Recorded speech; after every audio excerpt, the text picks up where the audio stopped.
Et ben voilà, bienvenue sur cette masterclass pour la CLI. Alors, je commence par quoi? Si tu m'avais posé une question, Anso, à propos de... Pas du tout, pas du tout, pas du tout. Comment on faisait pour générer... Ah, super chiant par contre cette barre là qui est en plein milieu. Je peux pas la virer. Non. Ça, je peux le balancer. Alors, je voulais voir quoi? Ça, tac, hop. Voilà. Pour pouvoir générer un fichier jar, en fait, il faut déjà générer ce qui s'appelle le manifeste. Oui. Donc, il faut aller dans File, Project Structure, Project Setting, Artifact. Hop, je vais faire en même temps que je le dis. Je me mets, hop, tac, tac, tac, la for Spring, par exemple. Hop là, tac. Donc, tu viens là, dans File.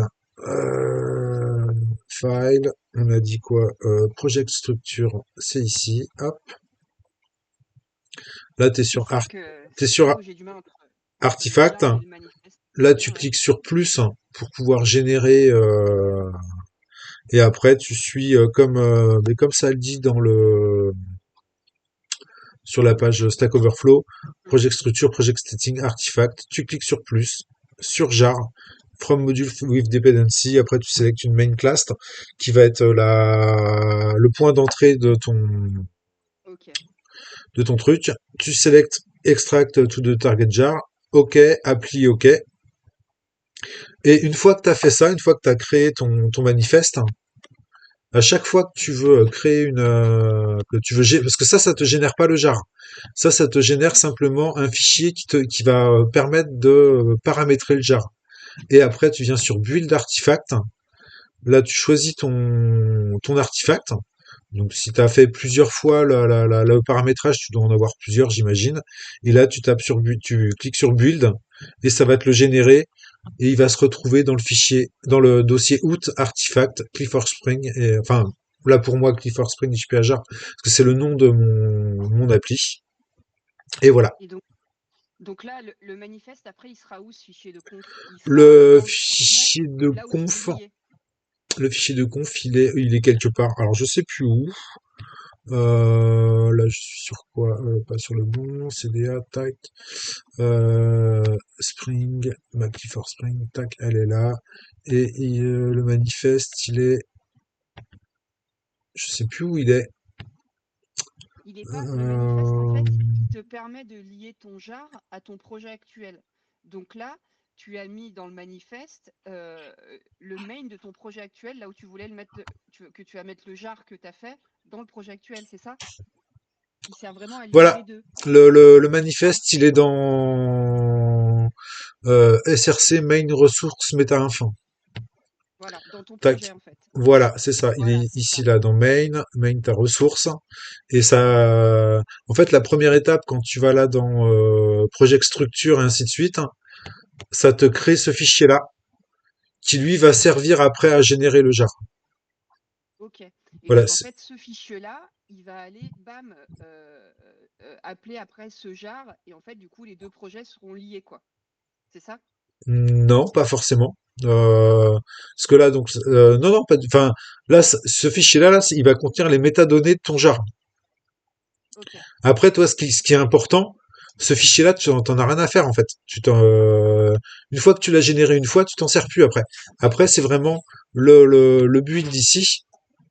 Quand tu build artifact, c'est le fichier que tu vas générer à cet endroit-là, là, c'est le point jar, que tu après, toi, tu vas copier-coller dans tes autres, dans les projets, enfin dans les endroits où tu veux le lancer en fait. Là, en l'occurrence, hop, tu vois, je me suis créé un dossier vide où il y a du Spring dedans. Spring, MySQL, le framework, enfin voilà. En fait, j'ai juste copié le jar dans ce répertoire-là, à la racine Ok. de mon projet. Et ce qui me permet, en fait, après, quand je viens sur, tu vois là, je suis à la racine de mon projet.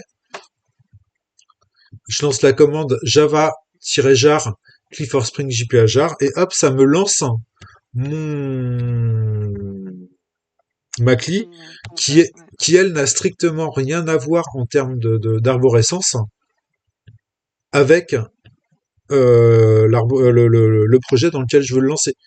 Tu vois là, c'est Testcli, enfin, celui-là, c'est celui où je lance mes tests.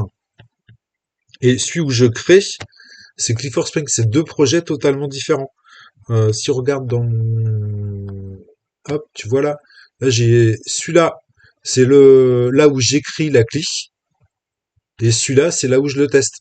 Mais il pourrait être totalement ailleurs sur mon PC. Non, c'est celui-là où je le teste d'ailleurs. Ok.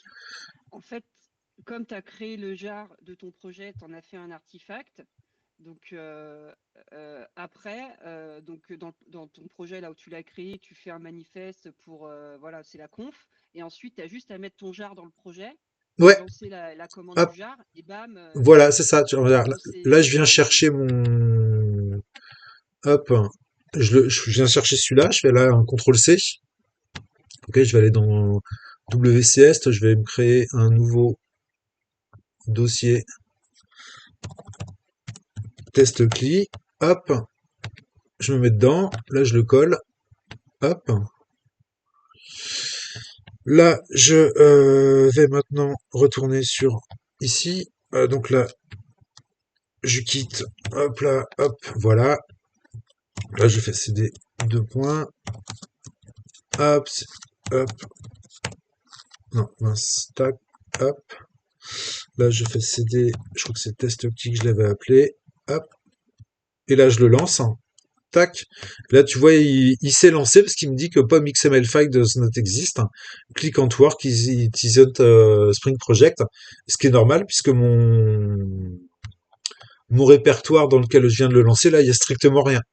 Alors que ma CLI, elle vérifie qu'elle est bien dans un projet Spring avant de créer des fichiers, parce que ça ressemblera à rien de créer des fichiers pour un truc oui, qui n'existe pas. et donc là, quand tu mets ton jar comme ça, il n'est pas relié à ton pomme en fait, du coup? Pas du tout. Il n'y a rien en fait, c'est Il n'y a blanc, rien. tu mets le jar dedans et ça Voilà, passe quoi. tu peux créer n'importe quoi comme type d'application Java en générant un point jar. Et après, ben, tu lui fais faire ce que tu veux. Si tu veux créer un jeu, bah, tu peux créer un jeu en fait, ou si tu veux créer une application bureautique, ben, tu peux créer une application bureautique. Après, tu vois, c'est vraiment ça devient un exécutable en fait. Ok. À Et part, du coup, ouais.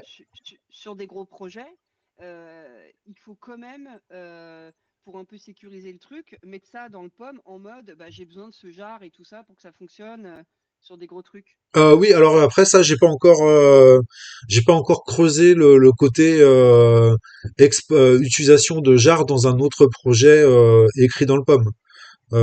Parce que bah, pour l'instant, c'est pas mon but, hein. Là, mon Ouais. but, c'était vraiment juste de pouvoir créer une CLI, pouvoir Mhm. créer des fichiers. Mais voilà, c'est pas, c'est ma CLI, c'est pas ne devient pas une dépendance de ton projet. Ok. C'est Et juste après, je pense que un plus. ouais. Après, oui, peut-être qu'à terme, Tu le mettras. je l'enverrai. Enfin, peut-être que je le mettrai sur Maven, comme tu peux créer des packages npm, tu peux créer des packages Maven. Je le ferai peut-être, mais pour l'instant, j'en suis pas encore là, donc je me suis pas encore intéressé du tout à ce côté-là. Pour l'instant, je me suis juste intéressé à créer un exécutable jar, ce que j'ai réussi, puis ben, que ça marche, parce que je peux le lancer de n'importe où sur mon ordinateur, et si je le lance dans un dossier un, un dossier Spring, et ben il va me dire c'est bon, je peux fonctionner. Donc là, bah, je te demande les informations qu'il me faut. Sinon, il me dit bah tu t'es planté, gars, c'est pas le bon. J'ai pas été fait pour être lancé dans un répertoire où il n'y a pas de projet Spring en fait. Ok. Et du coup, sur ta conf, comment lui, il voit qu'il faut un projet Spring? Alors, ça, après, ça, c'est dans le code. Donc là, on Ouais. va aller partir dans le code. Hop, tac. Alors, là, je suis où? On va tout fermer parce que ce sera plus simple. Close all tabs, tac. Et donc, là, on vient chercher dans mon Java. Ça va, ça, c'est gros pour vous? Ouais, tu peux zoomer un petit peu, Je ouais, je peux sais pas zoomer un si petit t'en penses quoi. peu. Settings, Ouais, settings, apparence. apparence. Parfait, merci. Apparence. Zoom, on va passer à 125. Ok, Ouais, nickel. c'est mieux comme ça? Ouais, nickel. Ok, donc ça, on va le baisser. Donc là, c'est ma classe main. C'est mon point d'entrée dans l'application. Ok. Donc, lui, ce qu'il lance quand le point d'entrée, bah, c'est le vrai point d'entrée, c'est la méthode statique public static void main string args. Voilà, c'est cette méthode-là. Donc, ça, c'est la méthode qui est lancée quand l'appli elle est lancée. Donc, première chose que je fais, j'ai un boolean running que je mets à true. Voilà, pour lui dire ça fonctionne. T'es en train de tourner. Après, je lui dis tu essayes de lancer le Verify Project du Spring Project Validator. On va aller le voir juste après. Et donc, si ça marche, bah tant mieux. Si tu reçois une erreur qui s'appelle de type Spring Project Exception, eh ben tu passes running à false, tu m'inscris le message et tu m'inscris la CLI ne peut pas marcher, ce n'est pas un Spring Project, ce qui est exactement le message qu'on retrouve ici. Tac. Et donc là, le POM.xml file does not exist. Celui-là, en fait, ça va être, a priori, c'est le e.getMessage que j'ai juste print là, en fait. Tac. C'est l'exception, ouais, qui est print. Ouais, voilà. J'ai print mon exception. Alors, ma Spring Project Exception, hop, tac, on vient voir, tu vois, c'est une classe, hein, tout simplement, qui se trouve dans le package exception. Tu vois, j'ai pas mal d'exceptions que j'ai créées moi-même pour que ce soit plus clair, en fait. Donc, elle étend la classe exception, comme on a vu cette semaine en cours. Et elle a rien en fait, elle a juste un message, sachant que cette ligne-là, j'étais pas obligé de la mettre en plus parce que la classe exception a déjà un message. Mais bon, je l'avais, voilà. Pareil, j'aurais pas été obligé ouais, j'aurais pu faire plus simple, mais c'est pas grave. Et donc, bah, quand elle est créée, je lui passe un message en paramètre, et ce message, après, tu peux le retrouver avec le get message. Donc, alors, pour en revenir à ta question, donc on est dans le main. Donc, comment est fait pour vérifier qu'on est dans un projet Spring? Eh bien, j'ai ma classe Spring Project Validator qui est qui est un singleton, donc qui peut être appelé de n'importe où dans l'appli et qui n'a qu'une seule instance. Un singleton, c'est parce que bah, c'est un truc que tu estimes avoir besoin peut-être un peu partout. En général, c'est utilisé pour créer les connexions aux bases de données, par exemple. Parce que tu vas créer une connexion à une base de données une fois, t'as pas besoin de la recréer 50 fois. Donc tu vas la créer une fois, tu vas l'appeler quand on a besoin, et puis une fois que ton appli a skill, et ben tu le détruis. En fait, c'est pour avoir un scope global au niveau de l'appli en fait, le singleton. Et donc le singleton, en fait, ça c'est géré par le framework, il n'a pas de constructeur. Pas du tout. Là, j'ai pas de framework, hein. Là, j'ai tout fait moi-même. Donc, on va aller voir le Spring Project Validator. Donc, c'est une classe qui possède une propriété statique qui s'appelle instance, qui est de type Spring Project Validator, donc le même type que ma classe. Ok. Donc, quand je fais le get instance, là, ma méthode get instance, elle regarde si mon instance ici là, elle est nulle. Dans ce cas-là, elle crée un nouveau Spring Project Validator. Si c'est pas nul, eh ben elle retourne directement mon instance. Et donc tu vois, mon constructeur Spring Project Validator, il est en private, ce qui ne peut être appelé qu'à l'intérieur de cette classe-là. Voilà, ça c'est le principe du singleton. Ok. Ensuite, donc on retourne sur le main. On voit que donc là je prends mon instance et j'appelle la méthode verify project. Donc on va aller voir la méthode verify project. Donc cette méthode-là, elle appelle l'instance d'un autre singleton, le POM.xml Explorer, qui lui a une méthode qui s'appelle verify POM.xml. Donc on va aller voir. la méthode vérifie POM.xml, ce que c'est. Donc on voit que c'est une public une méthode qui lance une Spring Project Exception. Ok. Alors, en fait, elle crée un file. En fait, c'est une classe qui vient de Java.io file. C'est en fait c'est un fichier. Ok. Voilà. Donc tu y passes un path qui est de type string. C'est-à-dire que ça va être le chemin de ton fichier. Donc pour choper le chemin, eh ben hop. Donc tu vois, lorsque je crée un POM XML Explorer, euh, je lui dis, eh ben ton POM XML path, qui est une variable privée de type string, hop, c'est get POM XML path. Donc là, on va aller sur get POM XML path. Get POM XML path, il demande au système de choper la propriété userdir, qui est en fait le répertoire dans lequel tu Courant. lances ton appli, voilà le répertoire courant, et tu cherches, tu lui ajoutes un file separator. Donc file separator sur Windows c'est ça, sur Mac ça va être ça, enfin ou Linux, enfin voilà, c'est pas tout le temps le même. Donc plutôt que de prendre le risque de l'écrire en dur, et ben tu appelles le la propriété separator de file, qui lui en fait va regarder automatiquement si tu es sur Unix, il va te mettre celui-là, sinon il va te mettre celui-là pour Windows. Donc comme ça, t'as pas à t'emmerder, savoir est-ce que Oui. ça va tourner sur Windows, est-ce que ça va tourner sur Mac ou sur Linux. Non, bah toi tu utilises juste le file separator et lui il prend automatiquement le bon caractère. Et donc là, je lui dis, donc tu cherches le répertoire courant, et dans le répertoire courant, tu me cherches POM.xml. Donc tu vois, Trop bien. hop, sur un dossier classique, bah, le POM.xml, il est bien dans le répertoire courant dans lequel tu vas lancer ma CLI.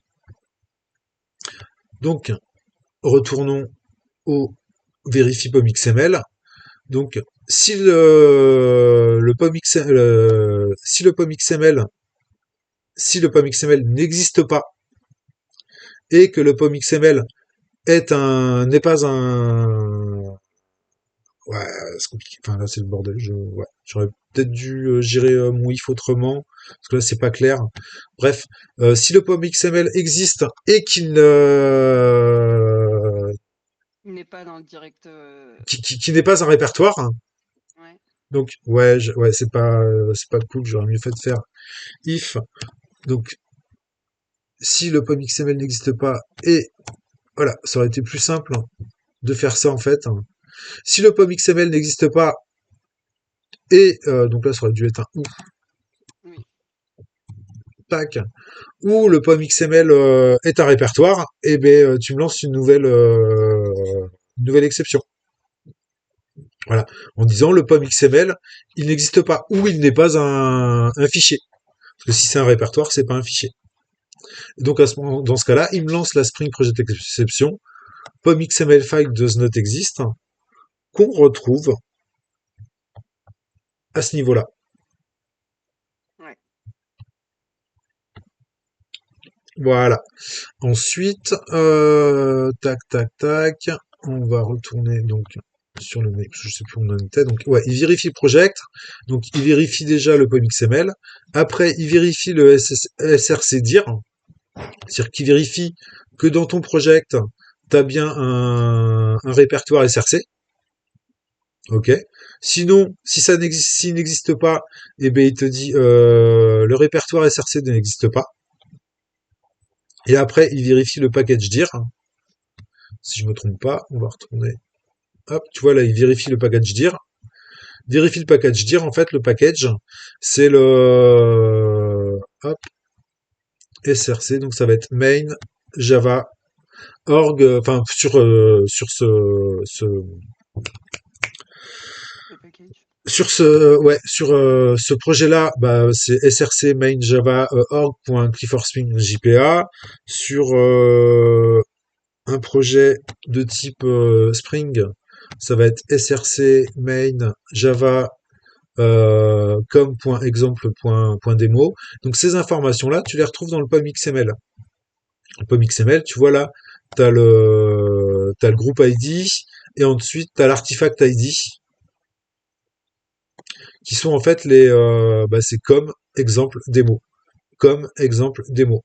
Et sachant que c'est tout le temps dans src main java. Donc la CLI, hop, ici là, elle va vérifier en fait, elle prend elle va chercher l'absolute main package pef,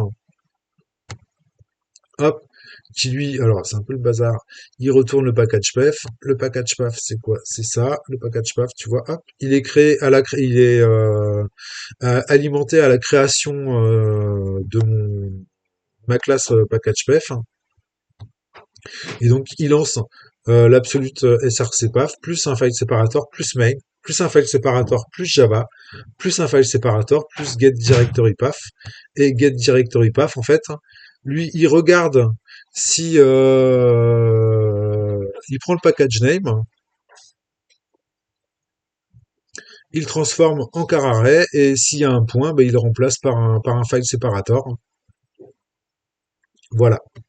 Et j'ai une question du coup. Quand tu Ouais, reviens dans Spring Project Validator, ta classe Spring Project Validator, tu vois, donc elle appelle toutes ces méthodes, verify project, verify source dir, verify dir package, ok. ouais.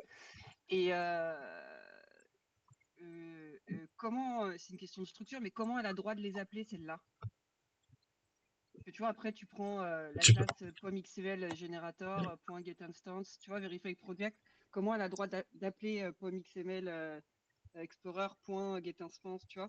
Eh ben c'est parce que POM XML Explorer, ok, il est là, tac, le POM XML Explorer, c'est une classe publique, d'accord, donc tu peux l'appeler de partout, ok, en temps normal, ça serait tu voudrais faire, ça serait une classe normale, tu ferais un new POM XML Explorer. Oui, Là, moi, j'ai voulu en faire un singleton parce que j'avais envie de m'amuser un peu avec les singletons. Donc, je lui dis, tu appelles la classe à partir de la POM XML Explorer, donc tu appelles la getInstance. Donc sachant que là, comme je mets directement le nom de la classe plus une méthode, c'est-à-dire que j'appelle une méthode de classe, donc une méthode statique. Donc tu vois là, mon getInstance, qui est ici, il est bien public et statique. Donc ça, je peux l'appeler directement à partir de n'importe où en fait. D'accord? et En quand tu mettant. l'appelles, ça. Ok. Et du Et coup, c'est donc, un quand, singleton et. quand je l'appelle, lui, il me renvoie un new POM XML Explorer ou un POM XML Explorer si il a déjà été instancié. Et donc, à partir de là, je peux lui dire, ben là, tu appelles la verifie POM XML. Et donc, verifie POM XML, elle est là, tu vois. C'est une classe publique, donc qui peut être appelée de n'importe où. Ouais, trop bien. Ok. Voilà. Ensuite, lui, il appelle bah, vérifier srcdir, vérifier srcdir. Là, c'est comme si j'avais mis un 10 devant. Hop, tac. Ouais. C'est juste que bah, je trouve que c'est plus simple à lire s'il n'y a pas les 10 qui traînent dans tous les sens. C'est pour ça que bah, si on peut éviter de les mettre, j'évite de les mettre. Donc là, il appelle 10.vérifier srcdir, qui est une méthode private, mais comme c'est appelé au sein de la même classe, il peut l'appeler. Après, il appelle 10.verifyPackageDir, qui est une méthode private, mais au sein de la même classe, donc il peut l'appeler. Ok. Ouais, trop bien. Ensuite, donc, bah, une fois qu'il a fait toutes ces vérifications-là, donc s'il n'a pas lancé d'erreur, ça veut dire que bah, c'est bon. On est dans un projet de type Spring, donc on continue. Donc on continue. Ensuite, c'est if running. Donc running au départ, on le met à true. Donc normalement, si on n'est pas passé par l'erreur, bah running continue d'être true. Donc là, il peut faire ce bloc-là. S'il y a eu l'erreur, running est à false. Donc ça, il le zappe et on passe directement à la suite. Alors, ce petit bloc-là, donc, si s'il n'y a pas eu d'erreur de lever auparavant, donc on est donc dans if running. Donc ça, c'est un try catch un peu spécial, parce que tu vois dans le try, tu y balances un argument. Ça s'appelle un try with argument. Try with resource, exactement. Donc le try with resource, en fait, tu lances dans ton try un truc qui peut lever une erreur quand il est créé. Ok. En fait, le scanner, c'est là, c'est un truc qui va permettre en l'occurrence, de lire les entrées. C'est-à-dire que là, le scanner, lui, c'est lui qui va, quand tu vas taper là dans hop, quand tu vas taper ici tes commandes, hop, c'est lui qui va gérer en fait qui va regarder ce que l'utilisateur tape. Ok. C'est le scanner qui fait ça. Donc, Ok. je reviens dessus, hop, tac. Donc là, je lance le scanner dans le try, en tant que ressource du try. C'est-à-dire que dans le try, quand si jamais il plante, il y a une exception, il va automatiquement fermer le scanner. Parce qu'en fait, le scanner, ça fait partie des classes que quand tu lances, il faut les clauses derrière pour pouvoir éviter les fuites mémoire. Ok. Et donc, en le mettant dans un try with resource, et ben, à partir du moment où il va planter ou sortir du try, il va automatiquement le fermer tout seul. Donc, t'as plus besoin de t'en occuper, en fait. Super. Il fait tout seul. Cool. Donc, ensuite, il appelle, une fois qu'il a créé le scanner, il appelle le CLI orchestrator. Il va lui passer il va lui dire, je veux le get instance en lui passant un scanner. Il va appeler .run. Donc, là, t'as reconnu, le CLI orchestrator.getInstance, eh ben, ça veut dire qu'on est encore sur Dans un... Singleton. Voilà, c'est ça. Donc, on va aller voir le CLI orchestrator. Donc, le CLI orchestrator, il a quoi? Il a la méthode, il a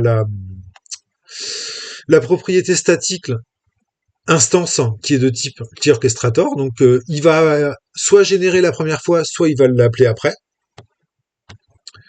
Il a une propriété private de type scanner. Et donc après, il a une string. Donc là, tu vois, je l'ai écrit en majuscule pour signaler que c'est une constante. Nico make entity. À terme, celle-là, là, il devrait y en avoir d'autres. Il devrait y avoir, hop, CTRL C, hop, tac, CTRL V, et là, ça sera make crud, par exemple. Hop, donc là, ça sera make crud. Hop. Et en fait, là, ça va être la liste des commandes que tu peux passer à la CLI. Ok, quand je suis sur ma CLI là, hop, je viens là, hop, tac. Donc là, je lance. Ah non, je suis pas dans le bon dossier. Euh, hop, CD. Alors c'était dans quoi? CDA, Spring, TestCLI, hop, tac. Donc là, je vais lancer mon jar, hop. Et là, en fait, donc, alors là, je vais répondre tout de suite. Est-ce que je préfère une petite architecture? On va dire oui. Et là, en fait, la commande que je tape, Nico make entity, en fait, pour vérifier que c'est une commande valable dans ma CLI, il regarde, hop, à cet endroit-là. Il vient regarder, en fait, dans mon set orders, qui est la liste des ordres. Ok. Voilà, tu vois, celle-là, après, hop, une fois que ce sera effectif, je la mettrai là. Et là, c'est tous les ordres que tu pourras lancer à la CLI, donc Nico Make Entity ou Nico Make CRUD. Après, il y aura peut-être d'autres choses, Nico Make Authentication, tout ça. Et donc, Ok. Et c'est ici qu'il vient regarder si ça existe ou pas. ok. Et Et si, après, order, il va être lié à d'autres choses et voilà, order, cet order tag qui fera ça, cet order tag qui fera ça. ouais, ouais, c'est ça. Donc oui, alors je reviens sur, donc là j'ai ma création, enfin mon appel à get instance pour choper l'instance. Donc là j'ai un get instance, je lui passe un scanner, d'accord, comme on a vu juste avant dans le main. Là, j'appelle ma clé orchestrator et je lui passe en paramètre le scanner que j'ai créé juste au-dessus. Ok, pour pouvoir lire les informations que l'utilisateur va taper dans le terminal. Donc voilà, donc là il crée l'instance avec un nouveau scanner. Et si jamais tu l'appelles le get instance sans lui passer de scanner, lui il va regarder si l'objet est nul instance. Ok. Et dans ce cas-là, si l'objet est nul et que tu lui passes pas toi de scanner, il va lancer une nouvelle exception qui s'appelle une no scanner exception en balançant le no scanner. Parce qu'en fait, le scanner, tu le crées une fois ici dans le main, tout au début. Ouais. Tu crées tout de suite le singleton avec le scanner. Et après, à chaque fois que je vais en avoir besoin dans le projet, parce que c'est la clé orchestrator, donc c'est elle qui va tout orchestrer au niveau des informations qu'elle va envoyer à l'utilisateur et des informations qu'elle va recevoir de l'utilisateur. Donc, comme je vais l'appeler à plusieurs endroits, et ben la première fois je lui balance le scanner qui de toute façon va être stocké dans son instance, et après elle va appeler tout le temps la même instance. Mais elle va pas pouvoir lui repasser le scanner parce que je vais pas m'amuser à passer le scanner à toutes mes classes. Oui, à chaque fois. Donc Voilà. en fait, ouais. Donc Dans tout au ce cas, début, c'est elle un lui peu passe moche le. quand même parce que ça scanne et après, ouais, en fait, tu peux scanner, enfin, ça scanne et t'as pas besoin à chaque fois de lui redire scanne le truc, quoi. Eh ben oui. Et là, en l'occurrence, tu vois, ça je pense, l'exemple parfait de l'intérêt du singleton, c'est tu y passes une fois ta ressource. Là, en l'occurrence, la ressource, c'est le terminal. Et mais t'as plus besoin après de lui redire que ta ressource, c'est le terminal. Parce qu'à chaque fois qu'il va utiliser la clé orchestrator, eh ben, il va savoir que le scanner, c'est tout le temps le même scanner que tu as ouvert tout au début dans ton main. C'est magique. C'est Ouais, magique. c'est pratique, c'est très pratique. Et donc oui, donc si quand tu l'appelles les autres fois, eh ben tu y passes pas de scanner et que l'instance elle n'existe pas, et ben lui il va te dire, hey, j'ai pas de scanner, gars, donc on arrête. Sinon il va te renvoyer ton instance qui elle contient bien le scanner. Ok. Donc on revient ici. Donc et il appelle quoi sur la clé orchestrator? Il appelle la méthode run. La méthode run, c'est simple, elle va appeler la méthode explain. Donc explain, qui est une. Donc c'est comme si là, c'est comme si c'était 10.explain, ok, donc qui est juste en dessous. Alors Ouais. 10.explain, c'est pas compliqué. Pour l'instant, il n'y a pas grand chose. Il affiche juste trois lignes, une en rouge gras. Hop, Mm. si on regarde le. Hop, il affiche cette ligne-là, cette ligne-là et cette ligne-là. Et là, on a bien le système out println dont toi tu peux te servir par exemple pour faire du debug. Bah là, ça sert vraiment à communiquer avec l'utilisateur. Donc, Ouais. une fois qu'il a fait le explain, hop, Et c'est les méthodes RAID alors red et et bolt. Bolt. En fait, voilà.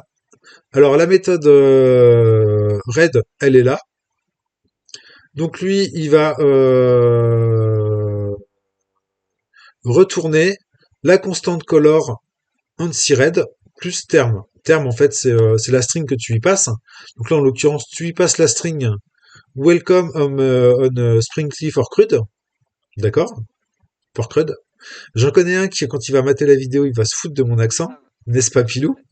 Moi aussi, je dis crude. J'adore. Donc, la constante color anti-bold, anti-red, parce qu'on était sur le red, mais c'est le même principe. Tu vois, elle est là. L'anti-red, Ça, c'est une chaîne de caractères qui permet dans le terminal de transformer le, de transformer, de mettre de la couleur. Voilà. Là, il y a du red, il y a du green. Enfin, voilà. J'avais tout chopé histoire de les avoir une bonne fois pour toutes. Et après, bah, on voit que pour l'instant, je me sers que de 3. Je m'en sers de la red. Hop, alors, on va retourner. Tac. Hop là. Donc là, je lui dis, en fait, c'est comme si ma chaîne de caractères, ça devenait, hop, on va retourner sur les constants de color. Donc là, on fait un petit CTRL-C. Mon welcome, hop, tac, ça devient ça, en fait. Hop, ça, on va le retirer. Celui-là, on vient le retirer aussi. Voilà, ça devient ça. C'est-à-dire que là, il y a un truc bizarre devant, mais c'est pour dire au, au terminal que bah ça c'est du rouge. Ensuite, il y a le bolt. Bah, le bolt, ça va être le même principe. Hein, et dans les deux cas, tu vois, il return reset. Reset, c'est quoi? Reset, il rajoute à la fin de ta string le anti-reset. Hop, qui est celui-là.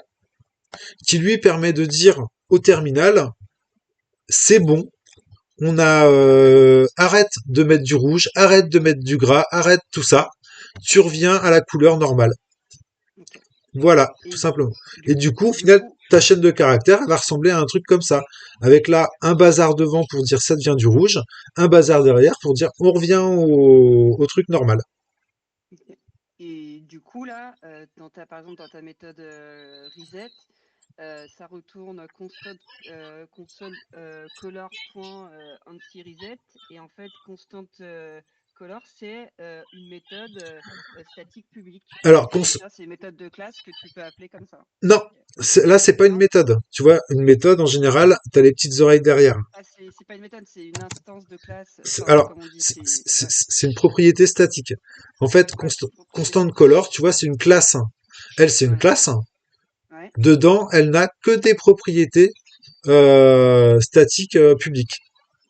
Parce que le but, c'est là où stocker mes constantes pour les couleurs. Donc, elle n'a pas besoin de classe, elle n'a pas besoin d'être instanciée, parce que bah, ça sert à rien de l'instancier. Donc, elle a pas de constructeur. Tout ce qu'elle a, c'est plein de propriétés qui sont publiques et statiques pour pouvoir être appelées n'importe où dans le projet Projet. Mm. et qui contient bah, mes constantes. Ok. Et t'aurais pu faire une énum ou pas? J'aurais pu faire une énum, effectivement. J'aurais pu le faire, ouais, ouais, j'y ai pas pensé. J'y ai pas pensé parce que ça me vient plus naturellement en fait de faire des classes statiques. Et c'est parce que je me suis amusé pas mal avec les classes statiques. Et j'avoue que sur Java, les enums, j'ai pas encore beaucoup touché. J'ai vu qu'on pouvait faire plein de choses avec, mais j'ai pas encore passé le pas. Mais c'est vrai que à terme, alors là, peut-être garder des constantes. Par contre, sur ça, faire une entity plutôt qu'un set, faire une enum plutôt qu'un set, ça serait vachement plus rentable. Donc ouais, c'est une des pistes d'amélioration que j'ai. Voilà. Mais bon, là c'est un premier jet, donc c'est pas Pas parfait. trop bien. Heureusement que ce soit pas parfait. Donc là, on va remettre en fait les trucs. Hop là, comme c'était. Hop, tac, tac, tac. Donc oui, alors j'affiche mes trois premières lignes. Après, donc là j'appelle la méthode 10.ask.architecture.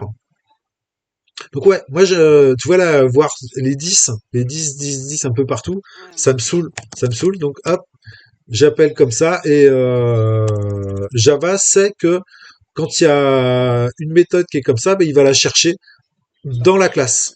Voilà, il sait que c'est une méthode de la classe. Donc la ask architecture, hop là. Donc là c'est pareil. Là on appelle l'architecture click. L'architecture click est ici. Hop. Il crée une nouvelle architecture clé. Donc là, on voit que c'est pas. Là, je suis pas passé par un singleton. Je suis passé Ouais, par une instantiation de classe normale avec un ouais. new architecture clé. Et je lui passe quoi? Je lui passe le scanner que j'avais récupéré dans mon premier get-instance. Le scanner qui a été créé tout au départ dans le try with resource du main. Donc le scanner, en fait, il va se balader j'ai perdu ma clé architecture. Le scanner, il va se balader de classe en classe pour dire à chaque fois, c'est sur moi qu'on écrit. C'est moi, enfin c'est moi qui vais servir à lire plutôt. C'est moi qui vais lire les informations. Mais les informations, je vais avoir besoin de les avoir un peu partout dans l'appli. Donc le scanner, je le passe de cli en cli. Parce que c'est elles qui vont vraiment lire enfin, c'est presque elles qui vont vraiment lire les informations. Donc, on en était à la Clear Orchestrator qui fait appel à, alors c'est dans Ask Architecture, Ask Architecture. Donc, on crée déjà l'architecture CLI. Une fois qu'elle est créée, eh ben, Je te coupe, du coup, scanner, il comprend que c'est le scanner, ce qu'on disait, quoi. Il garde le contexte un peu du scanner dans oui, l'instance. voilà, c'est le scanner, ça, c'est le scanner qu'on a créé au début. Ouais, ok, trop bien. Donc, on lui dit ta CLI, donc qui est de type architecture CLI, bah tu vas lancer la méthode ask architecture. Donc la méthode ask architecture, donc lui, alors déjà là au départ il y a des strings qui sont juste les informations que tu vas après toi display sur ta CLI, tac, hop là. Tu vois, c'est les informations qui sont ici en fait. Hop, tu peux choisir un, tac, tac, tac. Hop, donc, système out println l'entity arc, le contrôleur arc, le schéma arc. Alors le schéma arc, il fait appel à avec une autre méthode qui elle, c'est vraiment juste enfin c'est pour pouvoir mettre en page ma string. Je me suis dit ouais, c'est quand même vachement plus simple de le faire dans une méthode à part plutôt que de là mettre Ouais, bien sûr. tout ça. Là, après ta méthode, elle fait 3 pages et puis c'est pas lisible. Ouais, bah, ouais. Voilà. Donc là, tu lui poses la question. Est-ce que tu préfères l'entity architecture US non oui, non. Donc tout ça, tu println, tac, tac, tac. Et là, la réponse, ça va être ton scanner qui va regarder la next line, qui va la passer en lowercase et qui va la trim, c'est-à-dire qui va retirer les espaces. Tant que la réponse n'est pas vide ou que la réponse n'est pas égale à n ou que la réponse n'est pas égale à y. Alors là, tu vois, j'ai mis des minuscules parce qu'avant, la réponse, je la balance en lowercase à chaque fois.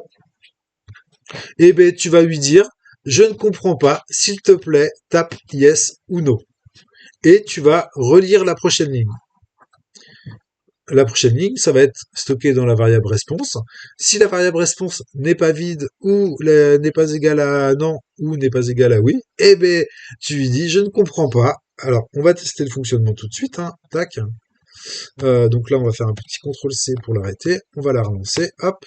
Donc là, est-ce que tu préfères l'entity architecture Bob l'éponge. Tac. I don't understand. Please hint yes or no. Mais tant que tu n'auras pas le... Hop. Hop. Et voilà. Tu vois, et là, tu mets yes. Tac. Hop. On passe à l'étape suivante. Hop. Et donc, tu y retournes. La réponse est différente de... Ouais, j'aurais pu retourner la Pourquoi réponse tu égale es... Y. Oui, ok. Mais différent de non. Okay. Ouais. Parce que, en fait, je retourne un booléen. Pourquoi je retourne un booléan? Parce que après, je m'en sers je le mets donc ce booléan, je le mets une variable qui s'appelle isEntityArchitecture. Et après, j'ai encore un singleton, le project path, qui lui va dire, eh ben, je me set l'entity architecture à isEntityArchitecture. Comme ça, après, Ça, je vais lui ce truc-là, là, l'entity architecture. Hop, donc Project Path, c'est un singleton encore. Oui, j'aime beaucoup les singletons. Hein, et ce is entity architecture qui est une propriété donc du Project Path, je vais l'utiliser à pas mal d'endroits pour savoir comment je dois, quand je vais créer mes fichiers à la fin, et ben où est-ce que je dois les mettre, parce que ça va dépendre du type d'architecture que veut l'utilisateur. Ok. Si l'utilisateur, lui, il voudrait tous les modèles ensemble, tous les contrôleurs ensemble, tous les repositories ensemble et tous les DTO ensemble, et je vais pas créer mes fichiers entity.java au même endroit que s'il veut Oui. du domaine avec les classes répertoriées par entité en fait. Ah ouais, tu as deux structures différentes qui se Voilà. proposent. Donc si Ouais. c'est true, ça va là. Si c'est Si false, c'est si c'est ça va dans true, l'autre. si c'est true, ça vient ici. Ouais. Si c'est false, ça vient ici. Et après, comme ça, lui, ma CLI, elle sait, ben, Comment se dérouler. voilà. Donc, on en est où? On en est où? On en est où? On revient ici.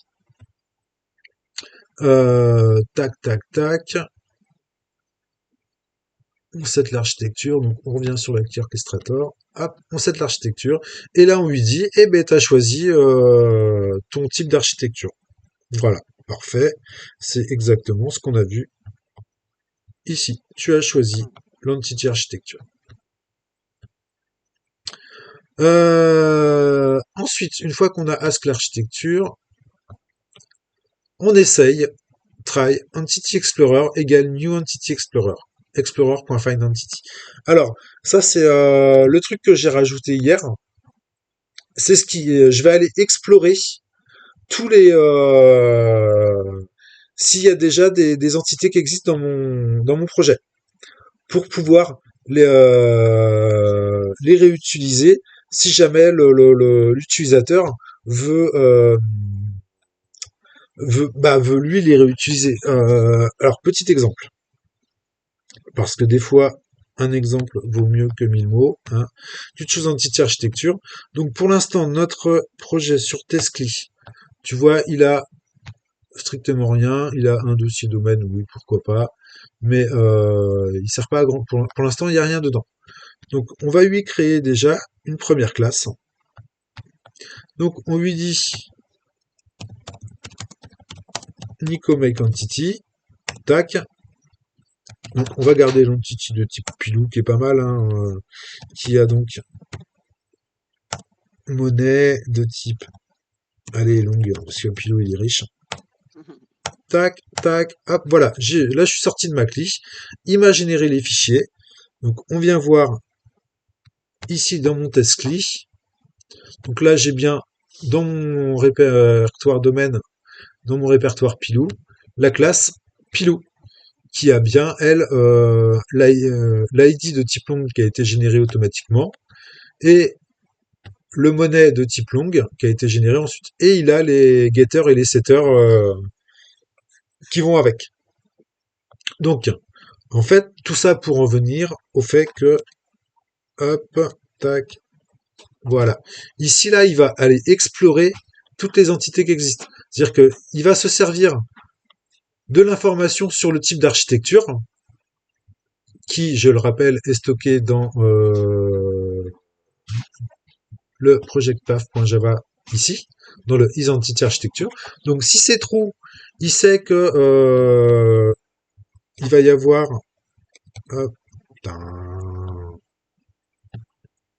50 000 fenêtres, c'est pas bon. Il sait qu'il va y avoir ici le domaine et dans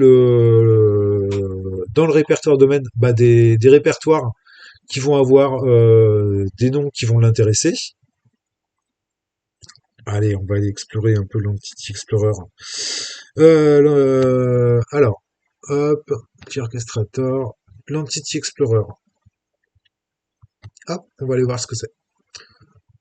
L'Entity Explorer, tu vois donc, c'est donc une classe qui n'a pas de propriété, mais elle a des méthodes. Tac.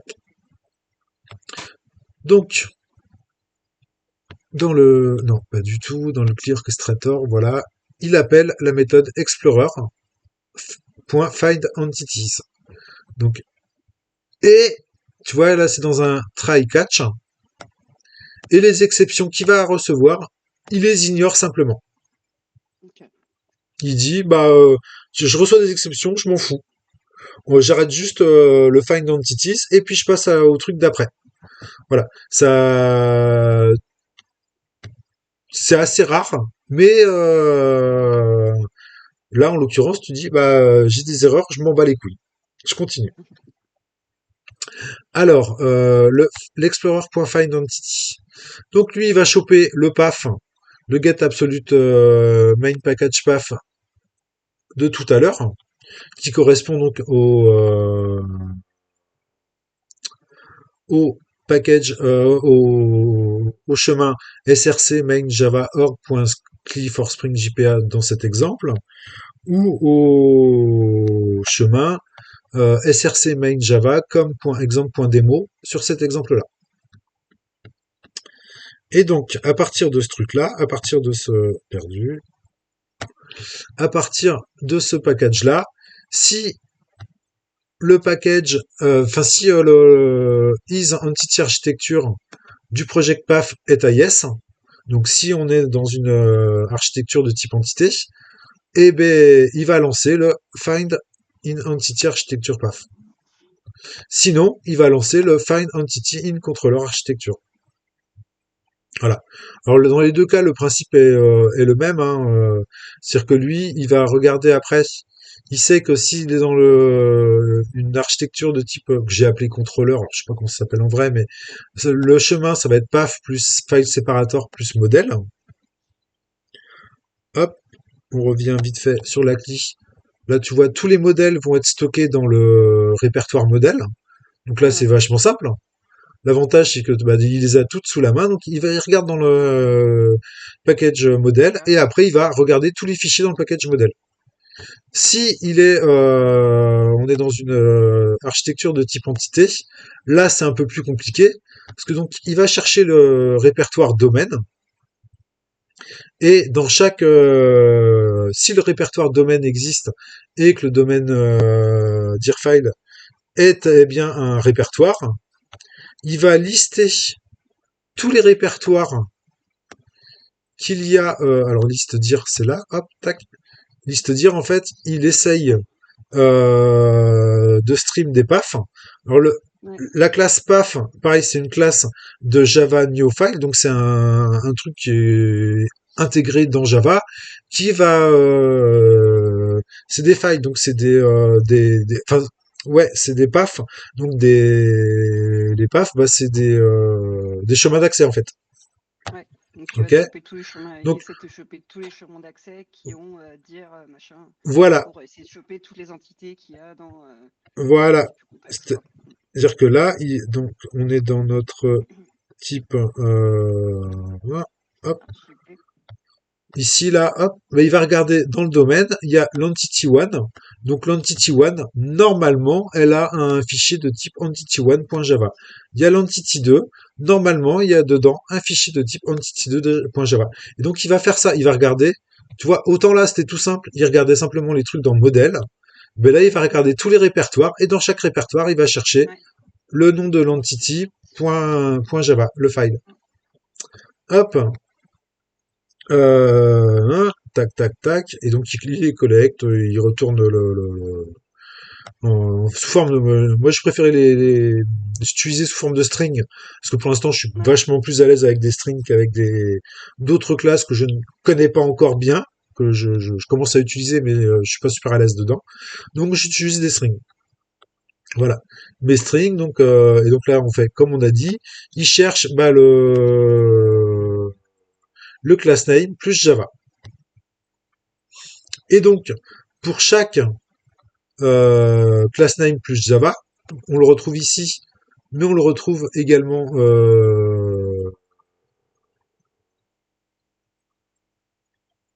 ici aussi. Je pense que là, j'ai peut-être fait une petite boulette d'ailleurs, parce que j'ai pas cherché le Java, mais j'ai pas encore testé. Ouais, faudrait que je creuse.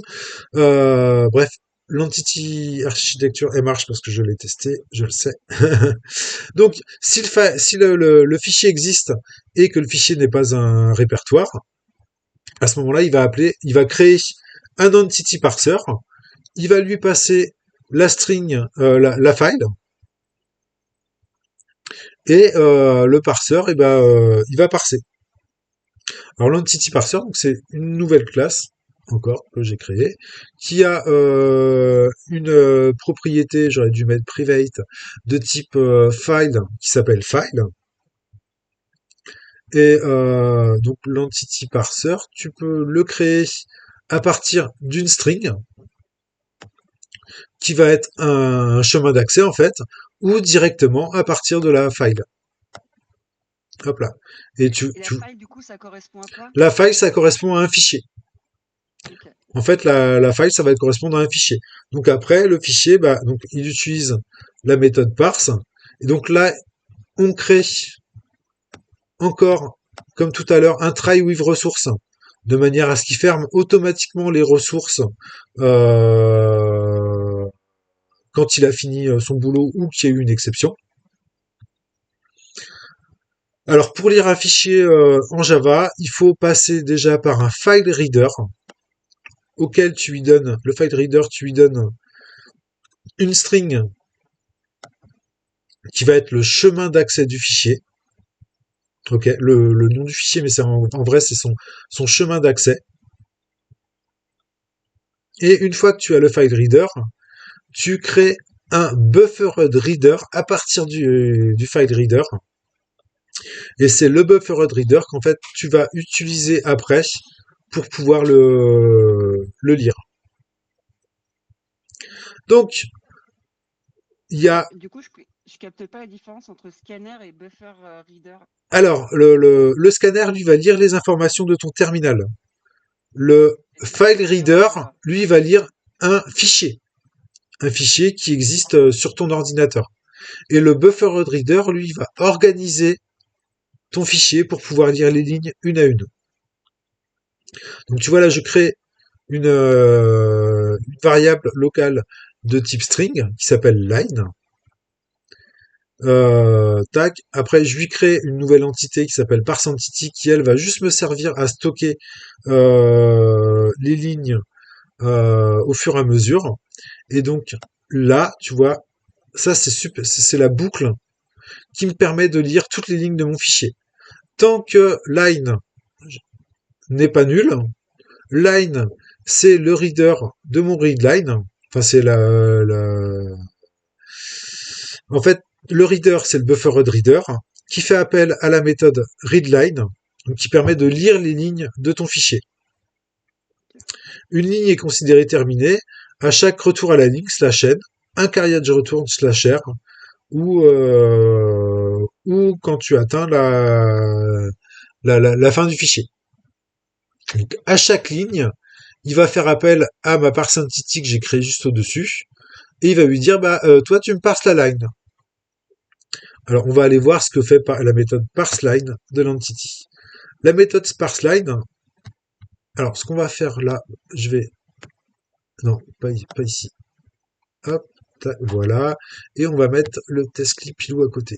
Ça, on va hop, tac.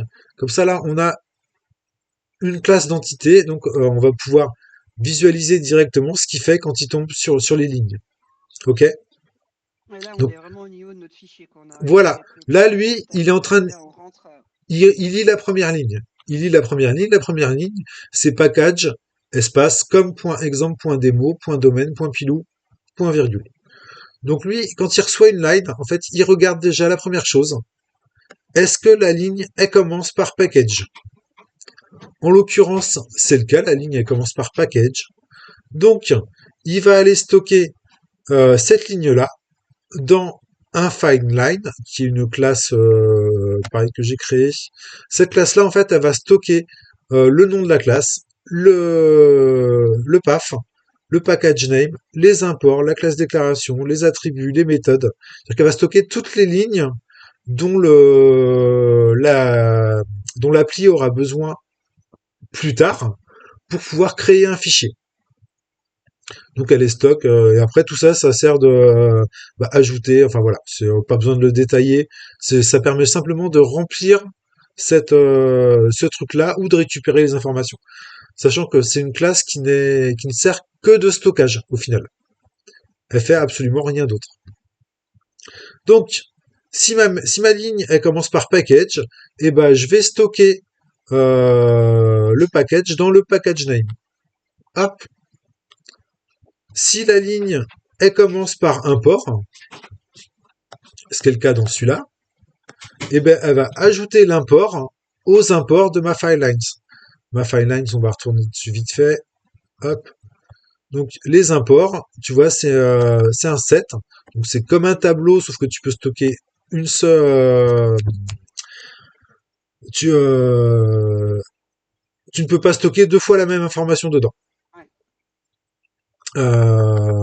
Hop. Et H7, Ouais. En fait, le set, c'est une interface.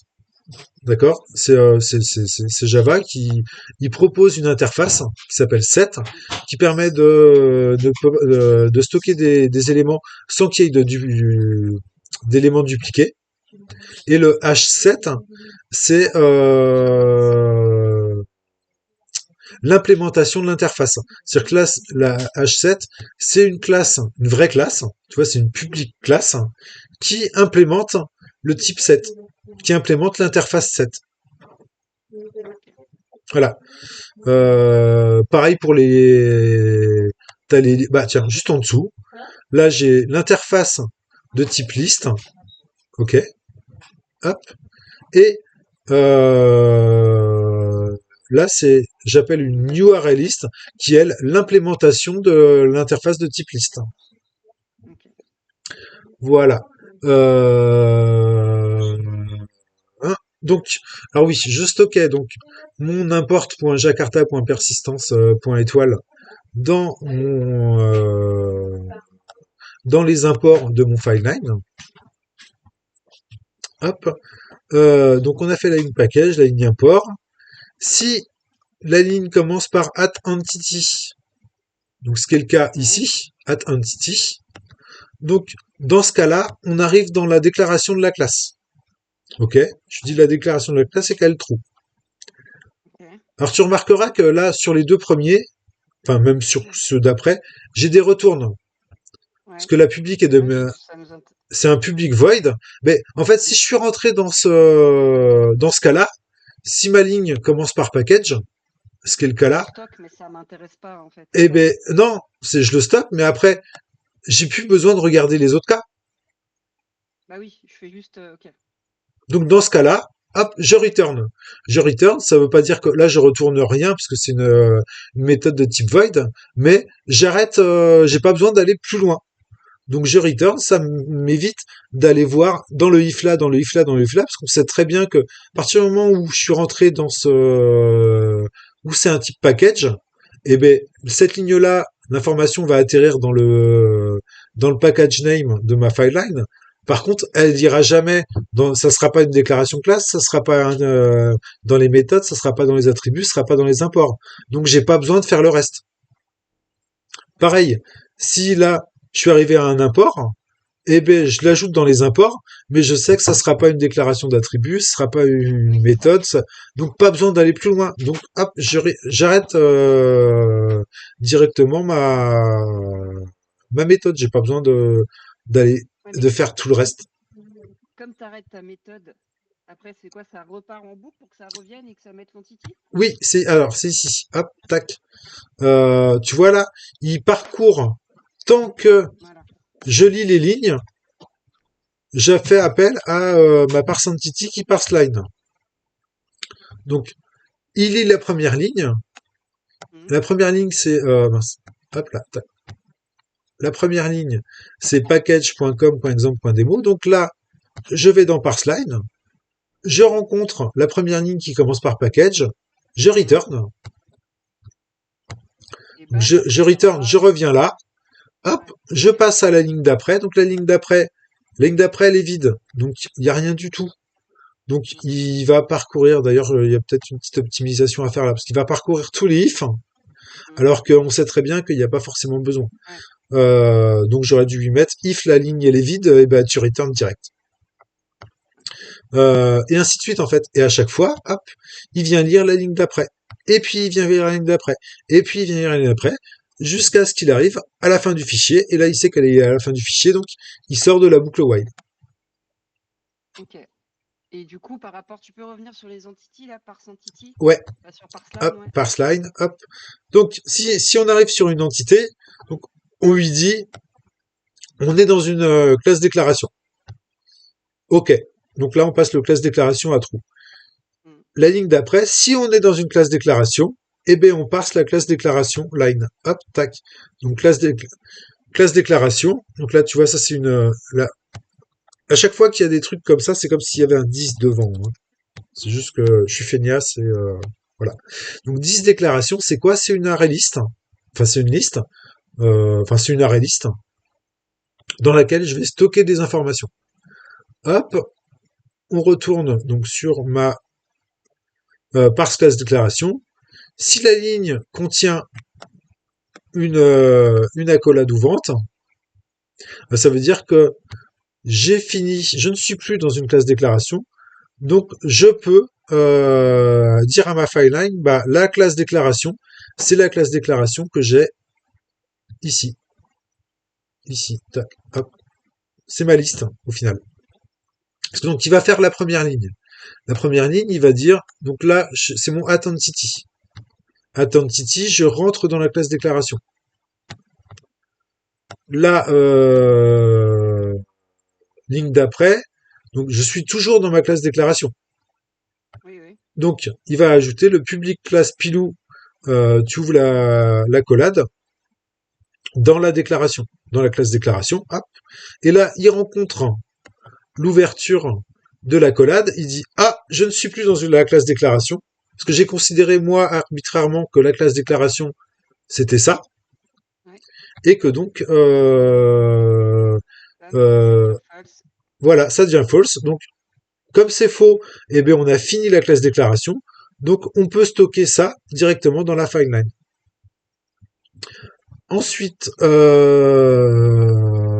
il continue en fait et hop, si donc après donc on n'est plus dans la classe déclaration, donc on n'est plus dans les classes déclaration, ça commence pas par entity parce que là on est sur un add column, donc il descend. Si on n'est pas dans l'attribut déclaration et que la ligne commence par un arrobase, à ce moment-là, on est forcément dans un attribut de déclaration. Effectivement, là, on est bien dans la déclaration d'un attribut. Donc, si on est dans la déclaration d'un attribut, eh bien, on va parse l'attribut déclaration. Et du coup, là, il fait tout ce fichier et tout ça, mais là, normalement, ce fichier, il est généré. Alors, oui, mais là, on est dans le cas où il y a déjà eu Ah oui, c'est des vrai. fichiers déjà générés lors d'une session précédente. Ok, donc là, il lit tout, ta, ta, ta, ta, ta, ta, ta. Là, voilà. Ok, Là, il parcourt tous les fichiers et il sauvegarde toutes les informations à un endroit particulier pour pouvoir les ressortir plus tard s'il y en a besoin. Voilà. T'as compris le principe, j'ai pas besoin de ouais, retourner ouais, ouais, bien sûr. Ouais, ouais. C'est un boulot de malade, hein. Bah, ça a demandé un petit peu de temps, effectivement. Alors, donc, on en était où? On en était, on va tout refermer, close all tabs, parce qu'on commence à en avoir beaucoup. Donc, on était parti du client orchestrator. Hop, voilà, on Ouais, était c'est dans lui qui le met les entités, ouais. find entity, tac, tac. Donc, il find entity. L'entity, donc, il la parse. Donc, c'est ce qu'on a vu tout à l'heure. Et une fois que l'entity, elle est parsée, tac, tac, tac, eh ben, il ajoute au projet. Le projet qui est encore un singleton. Je pense que j'ai un peu trop abusé des singletons. Mhm. Va falloir que je nettoie un peu ça à un moment ou à un autre. Et donc, il lui ajoute la parse entity qui est le parse entity qu'on a utilisé juste avant pour créer. Ok. La parse entity, ce qui est super important. Non, il lui ajoute la parse entity qui est là. Tac. C'est ça. On était où? On était dans l'Explorer. On parse. Là, on parse, et on lui add la parse entity qui est là, tac. Alors, le projet, en fait, c'est là où, au final, va y avoir Génération de toutes les informations. C'est-à-dire que il stocke, d'une part, ce qu'on vient de voir, les parse entity. Mais également, quand tu fais là, tac, hop, là, tu lances le projet, hop, là, yes, entrée. Là, tu lui dis, je veux Nico make entity. Mon entity, ça va être une entity qui va s'appeler student. Mon entity student, elle a donc un ID de type long. Elle va aussi avoir un teacher. Hop, de type pilou. Tac. Toutes les informations qu'on lui donne là, elles vont être stockées dans le projet. Parce que c'est le projet qui lui va après tout générer. Donc il fallait bien que je centralise toutes les informations à un endroit et j'ai choisi de les stocker dans une dans, classe projet. dans une classe projet. Voilà, une classe projet qui est accessible de partout, parce que là, c'est mérité que ce soit accessible de partout, puisque ben en fait, il y en a besoin, parce que c'est appelé à plein d'endroits. Comme c'est lui qui stocke toutes les informations critiques, c'est à lui qu'on va, c'est lui qu'on va appeler sans arrêt. Tu vois, lui, il stocke aussi les types basiques. Pour l'instant, les types basiques, j'ai mis string, long, double, int. Quand tu lui dis mon type ici là, juste hop, ici, quand tu lui dis mon type, de quel type va être cet attribut, donc là je lui ai mis pilou, il a vérifié si le type pilou existait, et j'aurais pu lui mettre long, j'aurais pu lui mettre un des types que j'ai prévu ici. Ok. Les types que j'ai prévus ici, plus les types que lui il a découvert en explorant l'arborescence avant. Donc il a découvert le type pilou parce qu'effectivement dans notre truc là, on a bien un type pilou. Donc il l'a ajouté au type qu'il connaît. Et si je lui avais donné un type qu'il connaissait pas, il aurait dit mais je connais pas ce type là. Ah, pour lui, Pilou, c'est un type du coup? Pour lui, pilou c'est devenu un type 1. Ok. Parce que dans l'arborescence là, il a bien une classe de type pilou. Ok. Qu'il a découvert en faisant ce qu'on a fait Oui. juste avant en fait, l'Entity Explorer. Mm. Ok, donc on va pas aller plus loin pour l'instant sur le projet, parce que on va le découvrir au fur et à mesure, mais on va continuer sur la Clear Orchestrator. D'accord? Ouais. Parce que le projet, il est assez velu, et on va le découvrir au fur et à mesure. Et je suis parti en faire des générateurs, mais on verra ça petit à petit. Par contre, il faut que j'y aille à midi, hein. Il nous reste 20 minutes, mais on fera la suite Oui, on fera la suite à un quand tu autre auras un peu de temps. moment. Ouais. Ouais, voilà, il n'y a pas de souci.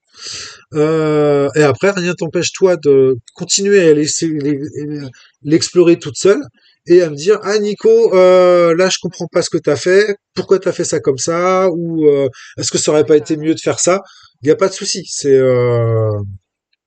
Donc une fois qu'il a trouvé les entities, il fait le ask main. Ask main, donc c'est toujours dans l'appli orchestrator parce que c'est elle qui va organiser c'est elle qui va gérer la communication avec l'utilisateur. Donc elle, tant qu'elle run, elle essaye de demander des ordres. Les ordres, ils se chopent comment? Grâce à la clean input. La clean input qui est là, qui elle ne sert qu'à poser des questions. Mais elle sait poser différents types de questions. Elle sait poser des questions avec un oui ou un non. Elle sait poser des questions où il faut absolument avoir une réponse en Pascal Case. Elle sait poser des questions avec un nombre de choix limité. Donc le nombre de choix limité, on va lui passer un set de strings qui va correspondre aux questions qui sont possibles. On peut lui poser des questions avec un choix limité, mais avec des arguments possibles. Donc, auquel cas, les alloïdes, par exemple, là, c'est ici que tu vas pouvoir lui poser une question de type Nico make entity. Parce que Nico make entity, en fait, c'est dans les choix qui sont autorisés, mais tu peux lui dire aussi Nico make entity pilou, et là il comprend quand même que tu veux créer une entité, et il va envoyer directement l'argument pilou à la suite, en fait. Comment Mal. ça, il va... En fait, normalement, pour Hmm, créer une entité, tu tapes Nico make entity. oui, Mais j'ai fait en sorte que tu puisses directement lui dire je veux créer une entité de type pilou. ok. Oui, c'est pour ça que ça devient un type, l'entité qui est créée, et en fait, comme ça, tu peux... Ok, Merci. je capte. Hop, tac. Ok. Donc on était dans l'appli Orchestrator. Oui, donc il appelle le clean input qui lui va gérer tous les inputs de l'utilisateur. Donc là, il prend, en l'occurrence, on lui pose une question avec un choix limité et des arguments possibles. On lui passe en paramètre mon set orders qui est là, qui est la liste des commandes possibles, sachant que pour l'instant, celle-là, elle n'existe pas puisque je l'ai créée tout à l'heure juste pour t'expliquer. Hop. Donc pour l'instant, il n'y a qu'un seul ordre possible. C'est la string Nico make entity. Hop, on en était à... Voilà. On switch l'input get order. Alors pour l'instant, j'ai mis un switch, j'aurais pu me contenter d'un if, hein, parce qu'un switch, c'est un peu overkill pour juste un type, Oui. mais j'ai prévu pour plus tard, comme il y aura d'autres cas, et ben comme ça c'est fait, j'aurais pas besoin de retransformer en switch après. Et donc, je coach un end of action exception. Le end of action exception, c'est au cas où les réponses de la personne soient juste un entrée vide, sans Ok. rien écrire. Et bien dans ce cas-là, on passe run à false et on sort de la boucle parce que ça sert à rien de poser des questions si la personne n'a plus d'entité à répondre. Et donc, pour l'instant, donc la seule réponse possible à cet endroit-là, c'est Nico make entity. Donc dans ce cas-là, on ask le client entity, la cli entity plutôt, et la cli entity, elle pose à son tour des questions. La cli entity, elle ask, est-ce que, alors on va revenir juste avant. Donc on ask, on switch donc l'input. Ok, l'input qui est de type input order. Qu'est-ce que j'ai fait? Alors, donc là, on a la CLI qui nous pose la question et qui prend la réponse.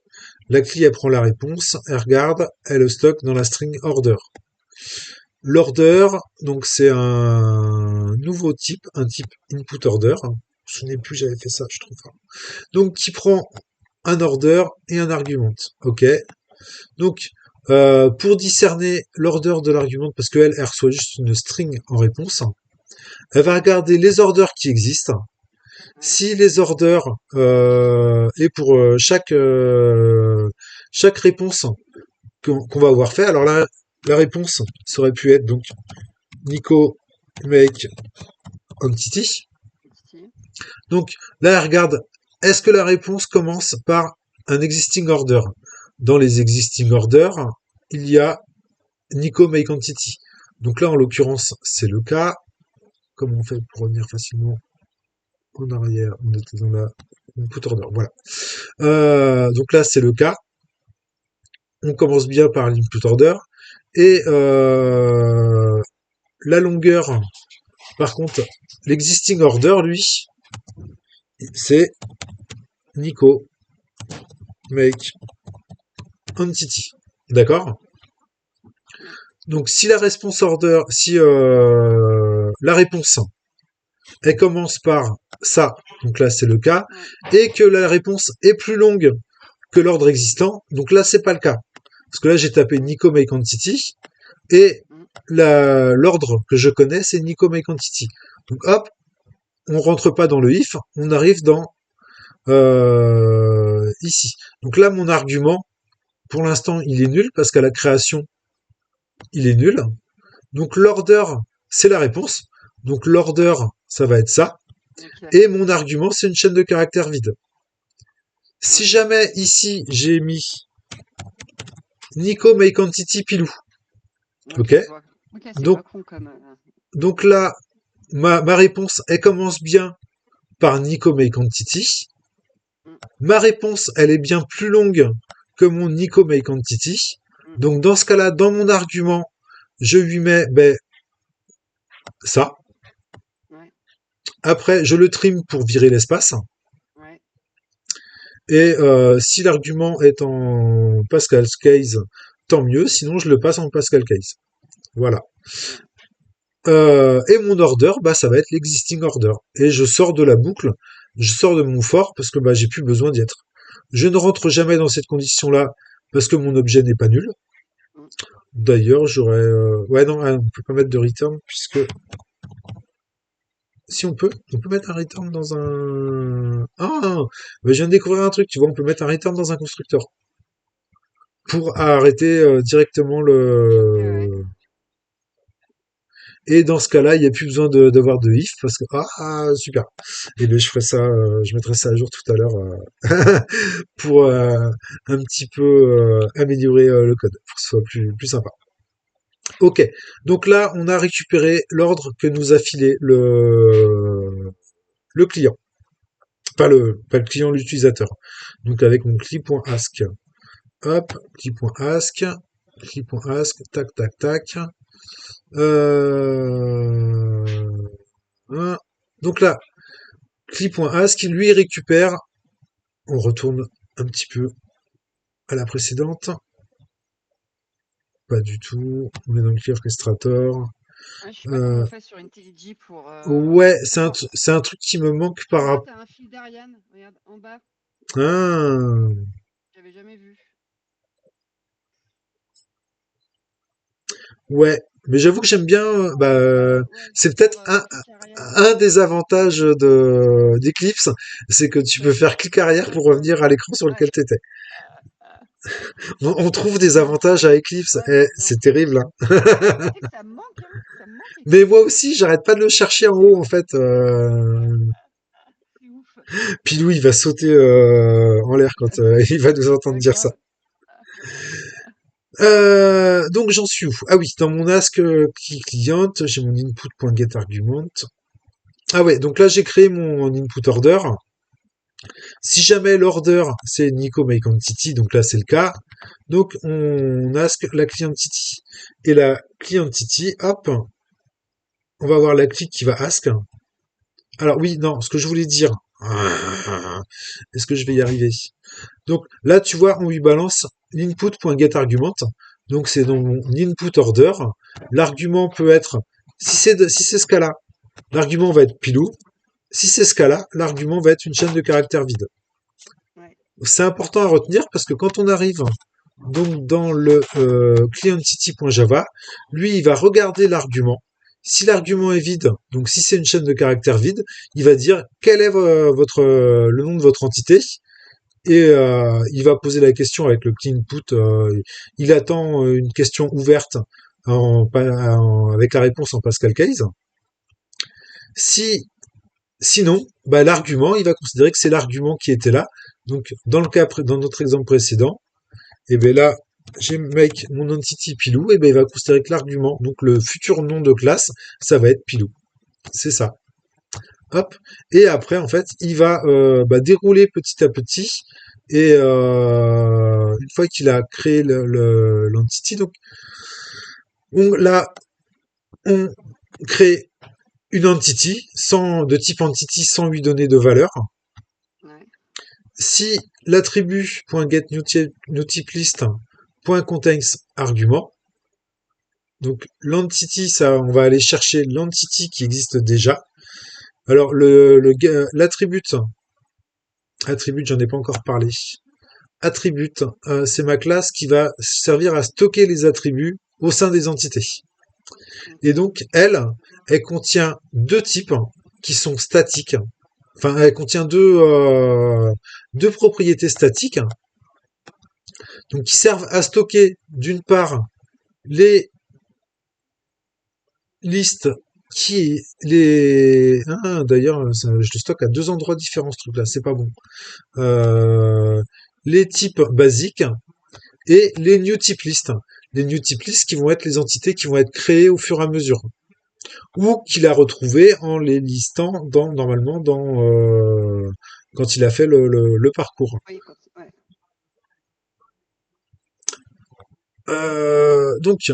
Il regarde si ça existe dans le new type list. On est là, tac, hop. Si la tri, donc si la classe qu'on vient de créer, donc notre entité existe déjà, et ben il va aller chercher l'entity directement. Sinon, il va créer une nouvelle entité. Un petit Voilà. Donc la nouvelle entity. Et si l'entité elle est nouvelle, il va automatiquement lui ajouter un attribut l'ID. de type ID comme ça, il auto-génère l'ID de type long. Voilà. Donc on va s'arrêter là parce il est moins 10 Ouais, ouais. tout ça. Merci de m'avoir écouté. Merci pour tes questions Bah non, parce que merci. sinon enfin voilà. Et j'admire Pilou parce que c'est pas évident de expliquer. Je Ah non, pense qu'il c'est un explique boulot, hein. vachement mieux que moi. Ouais. Ouais, mais ça vient à force, ça vient à force, hein. Mais non, non, merci à toi d'avoir pris le temps et tout ça. Et ouais, je regarderai et tout ça. Déjà, ouais, c'est vachement plus clair sur la structure, comment t'as fait et tout ça. Et franchement, c'est un boulot de dingue, quoi. Enfin, franchement, bravo, quoi. Et encore, on n'a pas vu le Bravo, plus quoi. beau. Pour moi, le plus beau, c'est mes générateurs, mais on n'y est pas arrivé. Je ferai peut-être Ouais, une mais repasse spéciale après sur les générateurs parce que je suis très content de moi sur les générateurs.